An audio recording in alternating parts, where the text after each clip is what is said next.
Bakit nga ba itinuturing bilang isa sa pinakamisteryosong kalsada ang lugar na to sa Baguio?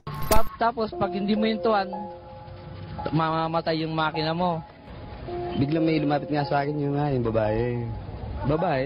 Mga kaibigan, ito ay ang sikat na Luwakan Road na matatagpuan sa Baguio. Isa ito sa pangunahing kalsada ng lugar na may habang 6.2 kilometers at isa rin sa itinuturing na pinakanakakatakot na kalsada sa Pilipinas. Ayon sa ilang kwento ng mga lokal doon, ay madalas daw na may nagpapakitang babae sa iba't ibang bahagi ng kalsada at ang lagi nitong nagiging biktima ay yung mga driver ng pampasaherong sasakyan. Bigla na lang daw itong papara sa kanila at kapag ito ay nakasakay na at muling umandar yung sasakyan, ay misteryoso na lang itong nawawala.